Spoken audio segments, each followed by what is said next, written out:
청소년을 위한 시크릿, 단 1%만이 알았던 꿈과 희망의 비밀. 네 번째 이야기, 열정의 비밀. 열정이란 꿈을 향해 타오르는 불길. 바로 지금 이 순간부터 시작하라. 잠시만요. 잠깐만. 시간이 별로 없었습니다. 제2차 세계대전이 한창일 때 미국의 루스벨트 대통령은 소련에 특사를 보냈고 그 특사에 따라 취재를 온 이 여성은 카메라를 꼭 쥔 채 장등 긴장했습니다. 역사에 남을 명장면이 지금 이 순간 탄생하느냐 마느냐가 자기 손에 달려 있었습니다. 상대는 공산권의 최고 권력자인 스탈린. 그는 딱딱한 얼굴로 그녀가 꺼내는 카메라를 못마땅하다는 듯 바라보며 이렇게 말했습니다. 나는 사진 찍히는 것을 별로 좋아하지 않습니다. 불쾌한 기분을 드러내는 스탈린 앞에서 그녀는 서둘러 카메라를 조립하고 성광전구를 꺼내기 위해 가방을 열었습니다. 그런데 그만 실수로 전구들이 와르르 쏟아졌습니다. 이를 어쩌지? 난감해하는 그녀를 보고 그놈한 표정으로 앉아있던 스탈린의 얼굴에 순간적으로 피식 웃음이 새어나왔습니다. 그때였습니다. 카메라 플래시가 터졌습니다. 스탈린이 웃는 순간을 놓치지 않고 그 여성이 재빨리 셔터를 누른 것이죠. 셔터를 누르는 손가락 끝에 그녀의 인생 모든 것이 담겨 있었습니다. 손가락뿐만 아니라 온몸 전체가 한 가지 목표, 스탈린의 얼굴을 제대로 찍어내겠다는 강한 열망으로 가득 차 있었습니다. 소련 모스크바로 달려가 스탈린을 멋지게 찍어낸 여기자 마가렛 버크 화이트. 그녀가 찍은 스탈린 사진은 나이프지에 실렸고 그것은 그 잡지의 첫 특종이자 세계의 특종이 되었습니다. 사진 속에는 세계에서 유일하게 웃고 있는 스탈린이 담겨 있었지요. 사람들은 그 사진에 스탈린의 미소라는 이름을 붙여 주었습니다. 꿈에 있을 때 우리는 열정을 품게 됩니다. 무언가를 이루고 싶다는 간절한 마음, 무언가를 갖고 싶다는 뜨거운 마음, 그것이 열정이죠. 마가렛은 뉴욕타임즈와의 인터뷰에서 이렇게 말했습니다. 나에게 닫힌 문만큼 매력적인 것은 없다. 나는 그 문을 여는 최초의 사람이 되고 싶었고 그래서 문이 열릴 때까지 카메라를 쉬게 할 수 없었다. 꿈을 이루고 무엇인가를 성취한다는 것은 미래의 문을 여는 일과 같습니다. 열정을 환상이 아니라 현실로 만들기 원한다면 바로 지금 가슴속 열정을 꺼내 불을 지피십시오. 다음에는 이렇게 해야지. 저렇게 더 열심히 하면 되겠지. 하는 미래형의 계획은 아무런 소득 없는 마음으로 끝나는 경우가 많습니다. 좋아하는 사람을 바라보기만 한다면 그 사람은 결코 나와 인연을 맺을 수 없습니다. 꿈도 마찬가지입니다. 꿈을 이루기 원한다면 마음속 열정을 꺼내서야 합니다. 바로 지금 말입니다. 내일 또는 다음 에라는 여지를 남기는 마음은 열정이라 할 수 없습니다. 마가렛이 스탈린을 마주한 그 순간 온 열정을 기울여 셔터를 누른 것처럼 매 순간을 열정으로 채워보십시오. 미래가 아니라 현재, 바로 지금 이 순간의 열정들이 모여 여러분의 미래의 문을 열어줄 것입니다. 열정이 이 기회를 만든다. 기회보다 먼저 열정을 잡아라. 선생님을 취재하기 위해 나도 몰래 잡는 법을 배웠습니다. 선생님께서 물레를 잡는다는 것은 독립을 향한 굳은 의지를 표현하는 것이라 생각합니다. 마가렛 버크 화이트가 간디를 취재하며 한 말입니다. 인도의 위대한 영혼이라 불리는 간디가 물레를 잡다 말고 신문을 보는 모습이 담긴 물레와 간디라는 사진은 간디를 찍은 사진 중 최고의 걸작이라 평가받고 있습니다. 마가렛은 간디가 유일하게 신뢰하고 접근을 허락한 기자였지요. 물레 잡는 사람을 찍고 싶으면 그가 왜 물레를 잡는지 생각해 보세요. 이해한다는 것은 찍는 일만큼 중요하니까요.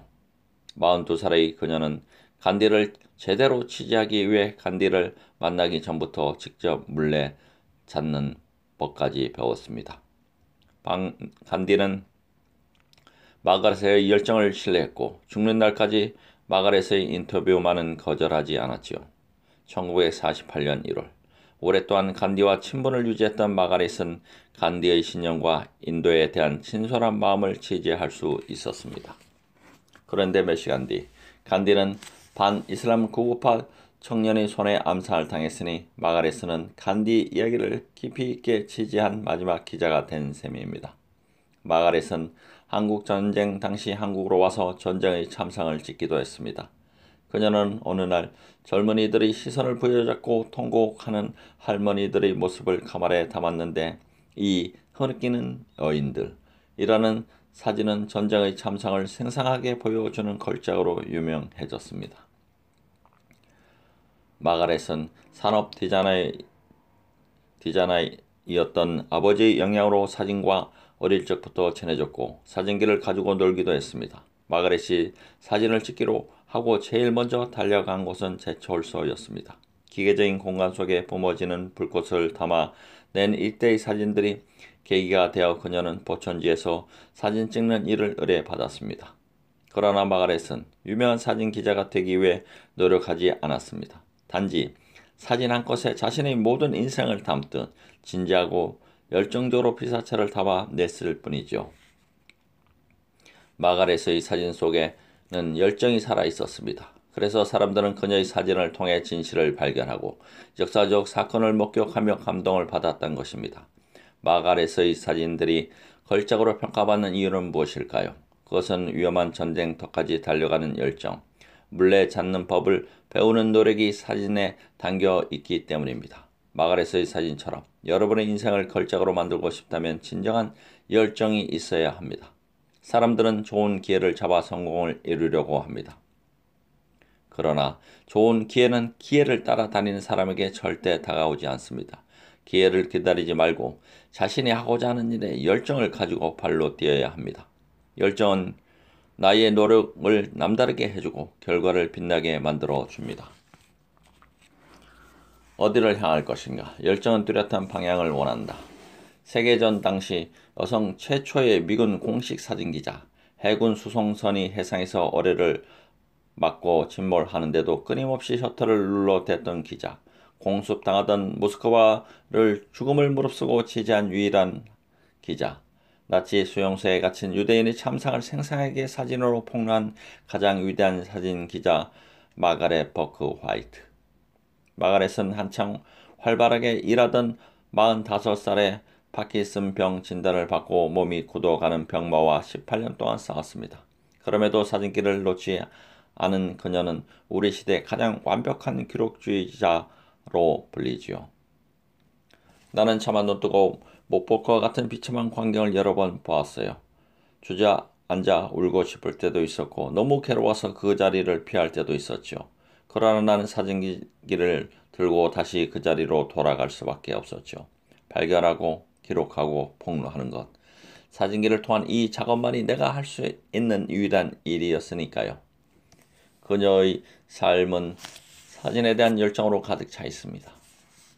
하루하루 열심히 생활하는 것 같은데도 별다른 성과가 없다면 그것은 열정을 쏟지 않았기 때문입니다. 내가 애쓰고 수고하는 모든 행동을 한번 돌아보십시오.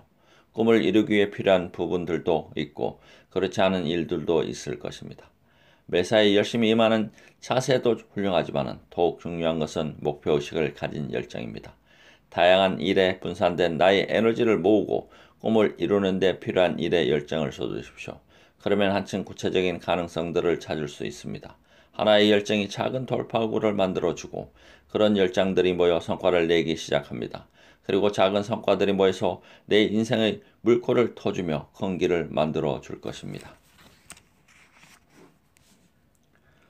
열정이 있는 사람은 아무것도 두려워하지 않는다. 열정은 죽음보다 강하다. 나는 약혼자 알레한드로와 함께 버스에 탔다. 잠시 후 우리가 탄 버스와 기차가 충돌했다. 묘한 충돌이었다. 소리 없이 천천히 일어난 사고는 버스 안의 모든 승객을 제멋대로 질질 끌고 다녔다. 특히 나를. 우린 처음에 사고 버스 앞에 도착한 버스를 탔었다. 버스에 타자마자 내가 양산을 잊어버린 것을 알고 버스에서 내렸다. 결국 그 다음 차인 사고 버스를 탔고 내 몸은 만신창이가 되었다. 사고 당시에 심한 충격을 느꼈다거나 눈물을 흘렸다는 건 거짓말이다. 전혀 눈물이 나지 않았다. 충돌은 버스의 앞쪽이 부딪히며 일어났고 마치 투사의 칼이 투를 찌르듯 버스의 손잡이 철봉이 나를 관통했다.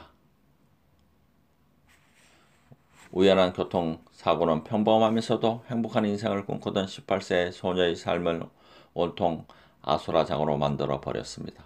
저 소녀 좀 봐요. 등에 뭔가 박혔어요. 빨리 뽑아내야 해요. 어휴 끔찍해라. 몸을 관통한 철봉을 뽑아내는 순간 소녀는 온몸을 찢는 고통을 느꼈습니다. 그리고 급하게 달려오는 구급차의 사이렌 소리를 덮어버릴 만큼 격렬하게 울부짖었습니다. 제3, 제4 요출 골절, 골반뼈 3군데 골절, 오른발 11군데 골절, 왼팔 꿈치 탈골, 복부에서 깊은 상처, 심한 뽕염 등. 사고 당시 버스 철봉은 소녀의 등과 왼쪽 둔부를 거쳐 자궁을 관통했습니다. 모두 그녀가 살지 못할 것이라고 했습니다. 소녀는 약혼자와 헤어지고 평생 자신을 따라다닐 감옥과도 같은 고통을 만납니다. 도망가려 해도 도망갈 수 없는 죽을 때까지 심한 후유증으로 자신을 괴롭힐 고통이 온몸에 덕지덕지 붙은 것입니다. 우리 인생에는 예상치 못한 변수가 너무나 많습니다. 때로는 영어보다 더 극적이고 믿기 힘든 일들이 일어나기도 합니다. 작은 시련은 작은 혼련만 줄 뿐이지만 감당 없을 만큼 힘든 시련은 인생을 포기하게 만들기도 합니다. 그러나 아주 소수의 사람들은 커다란 시련을 만나도 주먹을 불끈 쥐고 시련과 당당하게 맞서 싸웁니다. 열정은 때로 죽음보다도 강하기 때문에 아무리 고통스러워도 포기하지 않는 것입니다. 아니 포기하려 해도 포기가 되지 않습니다. 열정이 살아남아 있는 한 말입니다. 죽음의 목전까지 다녀온 소녀, 철봉과 파편들이 온몸을 찢어버린 그 소녀 역시 그러했습니다. 몸은 망가져 있어도 소녀의 열정은 죽지 않았습니다. 그 소녀는 바로 훗날 멕시코를 대표하는 천재 화가가 된 프리다 칼로입니다. 몸을 사리지 말라. 진흙탕을 두려워하면서 얻으려 말라. 불꽃같이 살다 간 멕시코의 천재 화가 프리다 칼로. 프리다 칼로는 굵고 진한 눈썹, 멕시코의 태양이 만들어준 구릿빛 피부, 조금은 고집스러워 보이는 입술, 그러나 뭔가에 대한 갈망으로 가득 찬 눈빛, 생각에 잠긴 듯한 표정, 온갖 상처를 안고 있으면서도 소리내어 울지 않는 당당하고 강한 분위기를 가진 여자였습니다. 프리다는 평생 병원을 드나들며 수십 번의 수술을 해야 했고 마지막에는 궤적병으로 다리를 절단해야만 했지요. 단 한순간도 고통에서 벗어날 수 없었습니다. 그런데 프리다는 고통을 회피하려 하지 않고 오히려 자신의 모습을 그대로 화폭에 담았습니다. 그녀는 병상에서 누운 채로 그림을 그렸고 몸을 지탱하기 위해 커다란 철제 코르셋으로 가슴과 등을 뒤엎은 탓에 앉아있기도 힘든 상황 속에서도 그림을 그렸습니다. 그녀의 고통은 단순히 육체적 고통으로 끝나지 않았습니다. 모두 그림이 되어 다시 태어났지요. 그녀의 그림은 때로는 온몸에 화살을 맞은 사슴의 모습으로, 때로는 피를 흘리며 울고 있는 모습으로, 그리고 침대 밖으로 머리카락이 흘러내려 마루 바닥을 기어가는 뿌리 형상으로 나타났습니다. 사람들은 그녀의 그림을 보고 선뜻할 만큼 선명한 피의 흔적과 고통의 눈물을 느낄 수 있었습니다. 프리다는 미술 사상 전례 없는 걸작을 연달아 제작하기 시작했습니다. 고통을 화폭에 담은 여성은 이제껏 아무도 없었어요. 그녀의 남편이자 당대 최고의 멕시코 화가를 이름을 날리던 디에고 리베라는 프리다의 그림에 대해 이렇게 말했습니다. 모든 일에는 양면이 있습니다. 뭔가를 얻으려면 반드시 그에 상하는 대가를 치르기 마련이죠. 언뜻 보기에는 쉽게 성공한 것처럼 보이는 사람들도 남모를 아픔을 갖고 있습니다. 운동선수든 연예인이든 보이지 않는 곳에서 배고픈 시절을 겪거나 고초를 겪으며 피나는 노력 끝에 화려한 지금의 모습을 만들어낸 것입니다. 프리다 역시 그랬습니다. 자신의 작품을 완성하기 위해 그녀는 자신의 온몸과 인생을 바친 셈입니다. 아니 그녀가 겪은 사고 자체가 화가로서의 그녀를 만들기 위해 신이 준 시련일지도 모릅니다. 끔찍한 고통이 없었다면 그녀는 남다른 초현실주의 작품 세계를 창조해내지 못했을 테니까요. 운동선수가 새 운동복이 먼지에 더러워지는 것을 두려워한다면 결코 전력을 다해 뛸 수 없습니다. 몸을 사리고 주춤거리는 사이 기회는 사라지고 성공할 가능성도 줄어듭니다.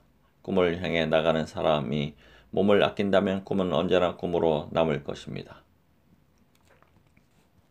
두려워 말라. 패가 나쁘더라도 열정이 있다면 승산이 있다. 그녀의 마지막 전시에서 사람들은 긴장하며 예술가를 기다렸습니다. 곱게 단장한 프리다는 침대에 누운 채 전시에 참석했습니다.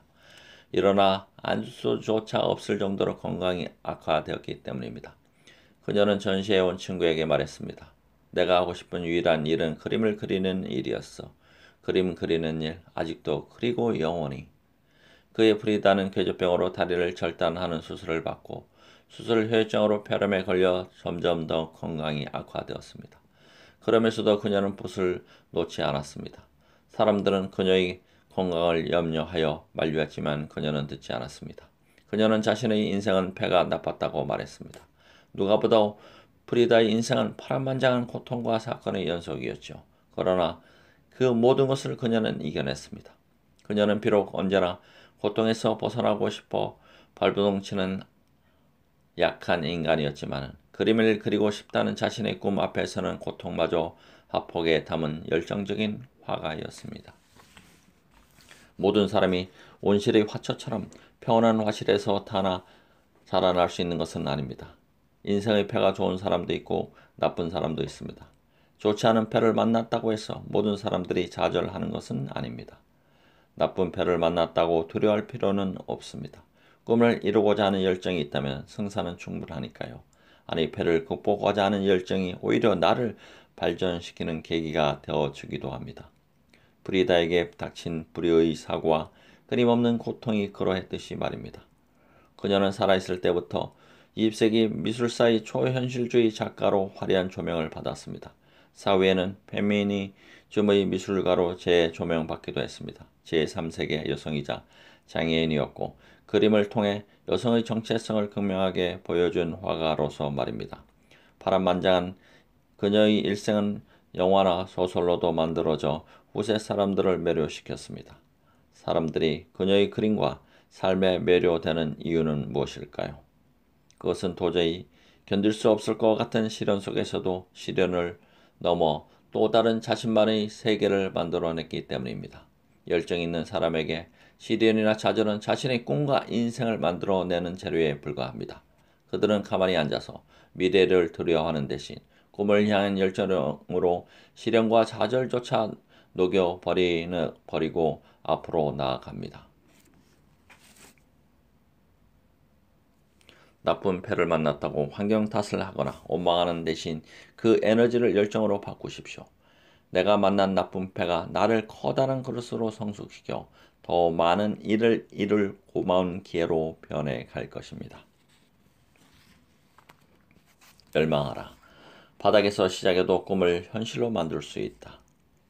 아주 작은 시작이더라도 미래는 창대하리라. 선불금 15만 달러와 기술 지도료 7%를 내십시오. 세계적인 전기회사 필립스는 일본의 한 기업에 이렇게 조건을 제시했습니다. 일본은 제2차 세계대전 당시 미국의 진주만을 공격했다가 온폭 두하로 패전하고 연합군의 항복을 선언한 뒤 황폐화된 국토와 산업을 다시 일으키려는 기지개를 겨우 펴고 있었죠. 그러니 당시 일본의 기술력은 세계적인 수준에서 볼 때 보잘것 없었습니다. 필립스사는 그런 점을 감안해 요구사항을 전달한 것입니다. 기술 지도라고요? 우리가 당신네 이 회사에 기술 지도료를 내야 한다면 필립스는 우리 회사에게 경영 지도료를 지불해야 합니다. 요구사항을 들은 일본 기업의 총수는 이렇게 말했습니다.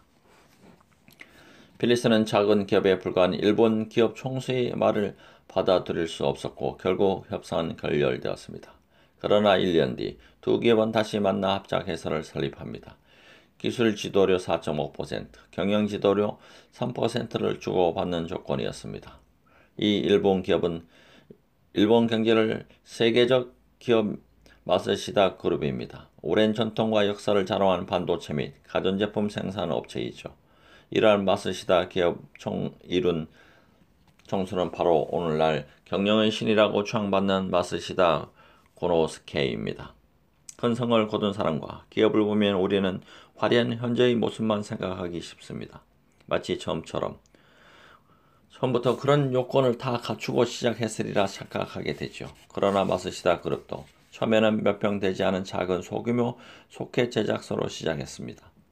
창립자 마케시다 고노스케는 초등학교도 마치지 못한 가난한 소년에 불과했습니다. 그는 아버지가 장세에 실패해서 집안이 어려워지자 초등학교를 중퇴할 수밖에 없었습니다. 어린 나이에 그는 닥치는 대로 일을 해서 돈을 벌었습니다.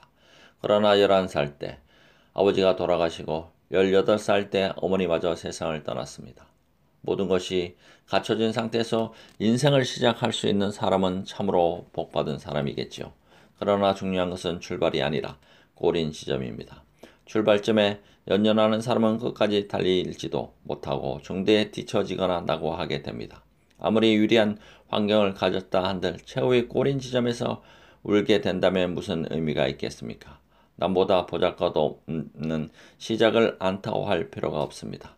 그런 소심한 마음은 자신의 가능성을 스스로 죽이는 일입니다. 현재의 내 위치가 못마땅하다고 해서 꿈까지 작게 가질 필요는 더욱더 없습니다. 지금은 미약한 존재라 할지라도 미래에는 커다란 영향력을 가진 사람이 될 수 있습니다.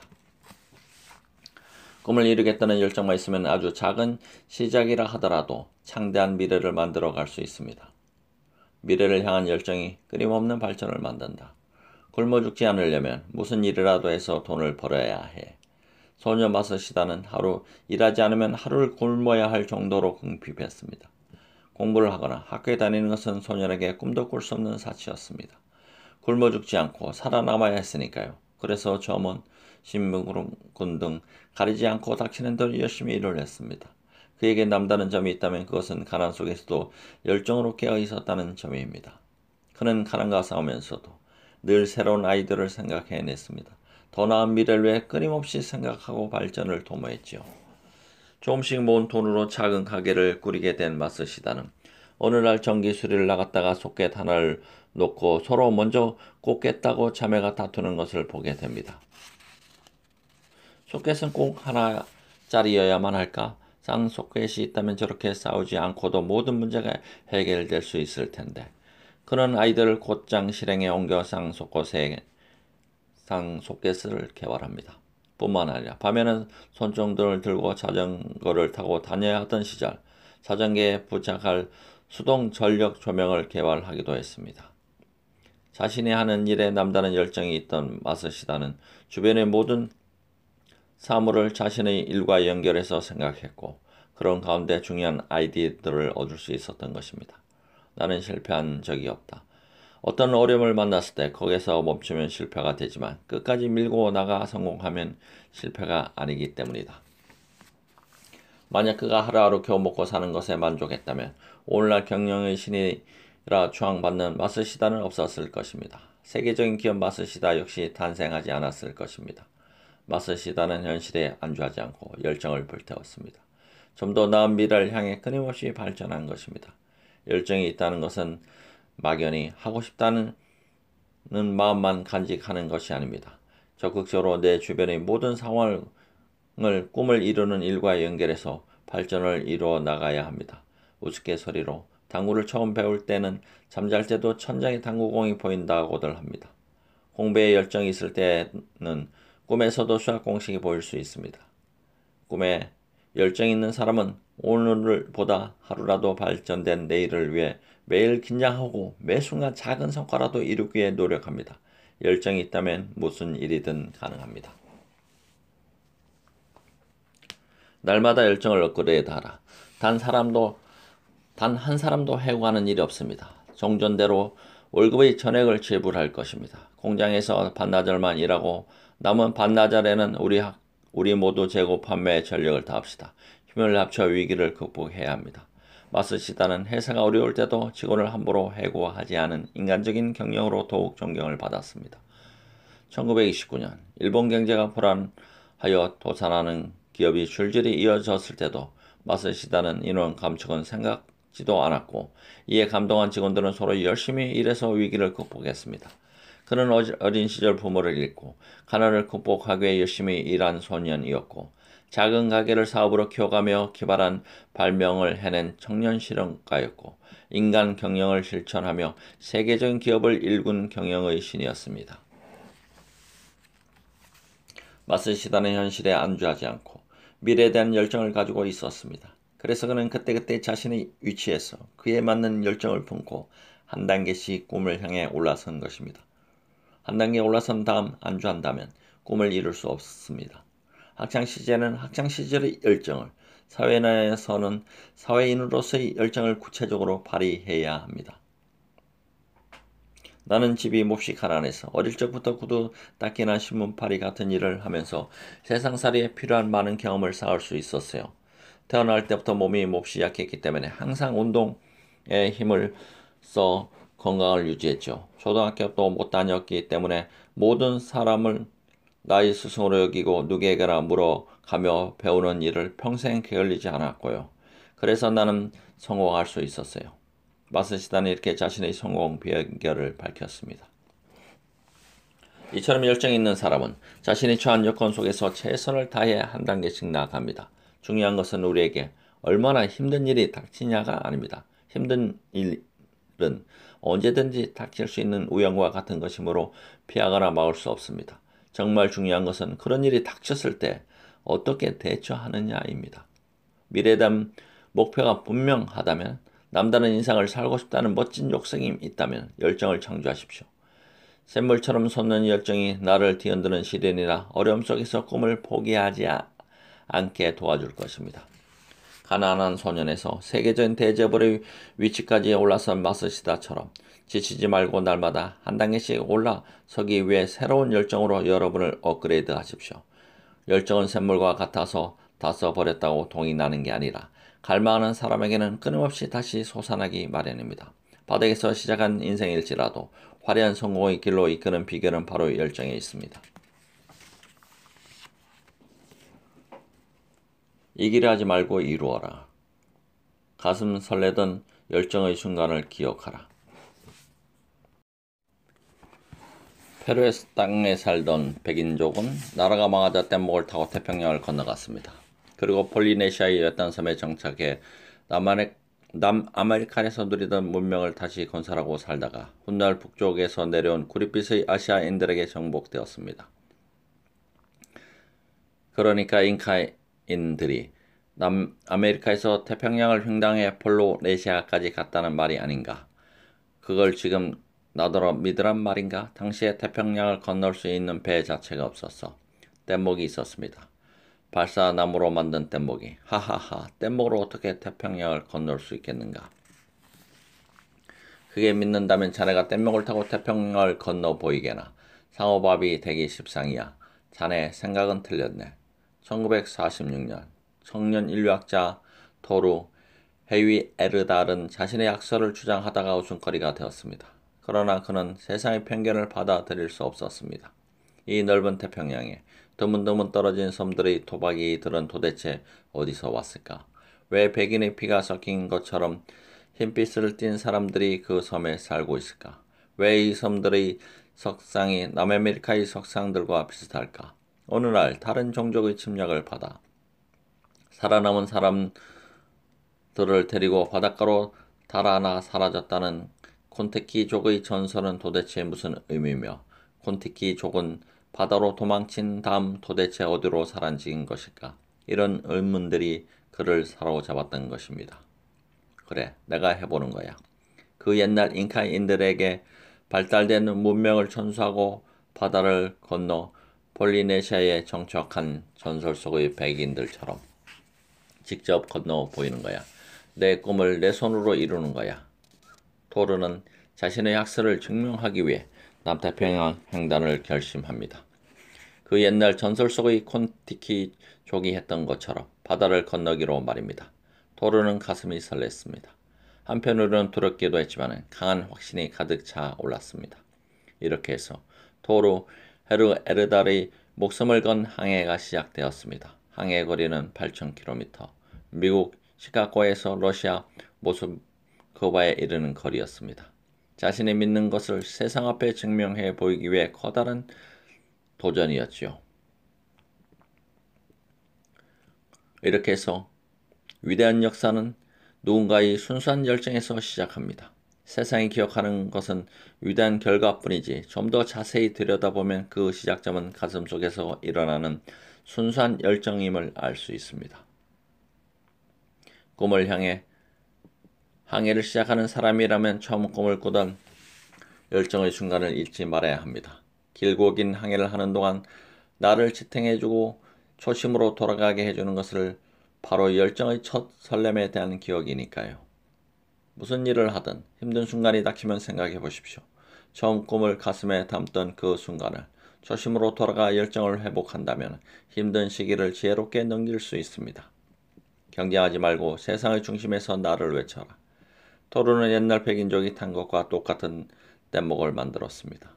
전설 속의 그들과 똑같이 만들기 위해 토르는 페루의 밀림을 뒤져서 힘들게 발사나무를 찾아내 뗏목을 만들고 전설을 따라 콘티키호라 이름 지었습니다. 함께 항해를 하겠다고 나선 사람은 6명이었습니다. 모두 순수한 열정으로 뭉친 사람들이었죠. 드디어 1947년 4월 콘티키호는 옛날 백인족들처럼 페루의 항구를 떠나 남태평양으로 항해했습니다.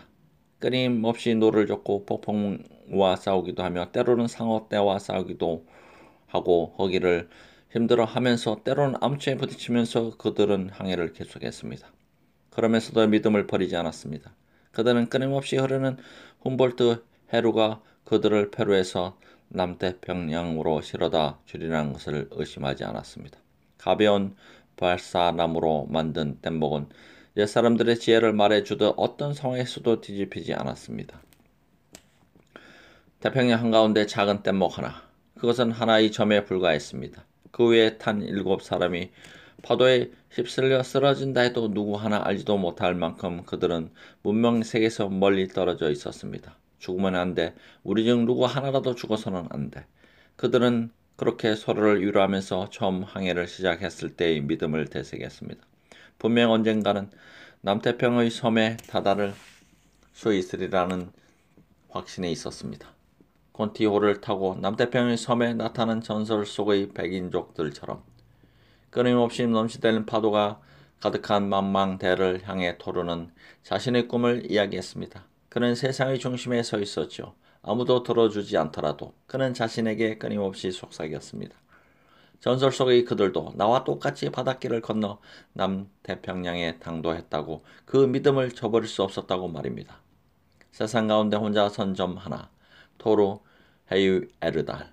그는 꿈을 향해 항해를 했고 세상의 중심에 서서 자신의 꿈을 외쳤습니다. 꿈을 향한 열정은 세상과 나의 비밀 이야기와도 같습니다. 우리 주위에는 성공을 향해 혹은 어떤 성과를 얻기 위해 경쟁을 벌이고 누군가를 이기는 데 급급한 사람들이 있습니다. 그러나 꿈을 향한 열정이라는 그런 경쟁심은 다릅니다. 경쟁심에 연연한 사람은 꿈을 향해 걸어가는 과정 자체를 사랑하지 못하고 결과에만 집착하게 됩니다. 그런 사람은 순수한 열정이 없기 때문에 작은 실패에도 짜증내고 경쟁자를 미워하다가 결국 최고가 되지 못합니다. 토르 헤이에르다는 경쟁에서 이기고 뭔가를 차지하기 위해서가 아니라 자신의 꿈을 스스로 증명하려는 열정으로 목숨을 건 항해에 나섰습니다. 이처럼 진정으로 꿈을 이루려고 하는 사람은 경쟁자를 이기는 데 초점을 맞추는 것이 아니라 자신의 꿈에 초점을 맞춥니다. 그것이 순수한 열정입니다. 지나친 경쟁심으로 누군가를 미워하고 이기려고만 하기보다는 세상의 중심에서 나를 외치십시오. 지금은 세상이 나의 외침을 듣지 못할지라도 꿈을 향해 열정적으로 걸어가다 보면 나의 외침이 세상에 울려 퍼지고 세상이 먼저 내 손을 내밀게 될 것입니다. 나의 순수한 열정이 세상에 가 닿는 순간도 내게 손을 내밉니다. 사람들은 그것을 성공이라 부릅니다. 진실은 오기보다 강하다. 섬이다. 섬. 남태평양의 섬. 토르를 향해 시작한 지 100일 만에 육지를 밟았습니다. 한 사람이 나고자도 없이 폴리네시아의 섬에 도착했죠. 그의 순수한 열정에 세상이 화답을 해온 것입니다. 토르, 헤이, 에르달의 증명에 따라 폴리네시아 등 태평양 섬들의 문명에 아메리카가 영향을 미쳤음을 공식적으로 인정합니다. 1961년 호노룰루에서 열린 제10차 남태평양 과학회의에서는 만장일치로 이렇게 의결했습니다. 토르의 승리였습니다. 아니, 토르가 품은 순수한 열정의 승리였습니다. 토르는 그 뒤로도 항해를 계속해 나갔습니다. 1967년에는 이집트 문명이 멕시코 동부 해안지대로 전파되었다는 가설을 증명하기 위해 직접 갈대로 만든 땡목 라를 타고 대서양을 향했습니다. 처음엔 실패했지만 다음에 다시 라 2호를 타고 모험을 따라 멋지게 성공했습니다. 1973년에는 메소포타미아 문명이 인도양을 통해 인더스 문명에 영향을 미쳤다는 사실을 증명하기 위해 갈대로 만든 티그리스호를 타고 걸프만과 인도양을 항해하기도 했습니다. 토르, 헤이, 에르달은 이렇게 자신의 꿈을 위해 평생 순수한 열정을 증명해 보였습니다. 그에는 오직 꿈과 자신만이 있었을 뿐입니다. 그 열정적인 항해에 세상 갈채를 보냈고 영원히 위대한 도전자요 탐험가로 이름을 남기게 되었습니다. 반드시 이겨야 하는 것은 아니지만 진실할 필요는 있다. 반드시 성공해야 하는 것은 아니지만 소신 있게 살아야 할 필요는 있다. 에브라함 링컨의 말입니다. 우리에게는 꿈이 있습니다. 꿈을 이루고자 하는 열정도 있습니다. 우리가 바라는 꿈을 이루는 것이 진정한 성공입니다. 우리가 바라는 것은 꿈을 이루는 것인지 누군가를 이기려는 것이 아닙니다. 최고만을 강요하는 냉혹한 현실을 살아가려면 독해져야 한다고 말하는 사람들이 있습니다. 그들은 순진하면서 손해를 본다고들 충고합니다. 그러나 진실은 무엇보다 강합니다. 꿈을 이루겠다는 진실이 누군가를 이기겠다는 경쟁심이나 오기보다 큰 힘을 발휘한다는 것을 기억하세요. 경쟁심이나 오기는 일시적으로 자신을 북돋을 뿐입니다. 시간이 조금 지나면 그런 마음 자체가 자신을 힘들고 지치게 할 뿐입니다. 이기려 하지 말고 이루려 하는 자가 마지막에는 꿈을 이룰 수 있습니다. 이기려고만 하는 마음보다 이루려 하는 이의 순수하고 진실한 열정만이 세상의 중심에 닿을 수 있습니다. 청소년을 위한 시크릿 네 번째 이야기를 여기서 마치겠습니다. 대단히 감사합니다.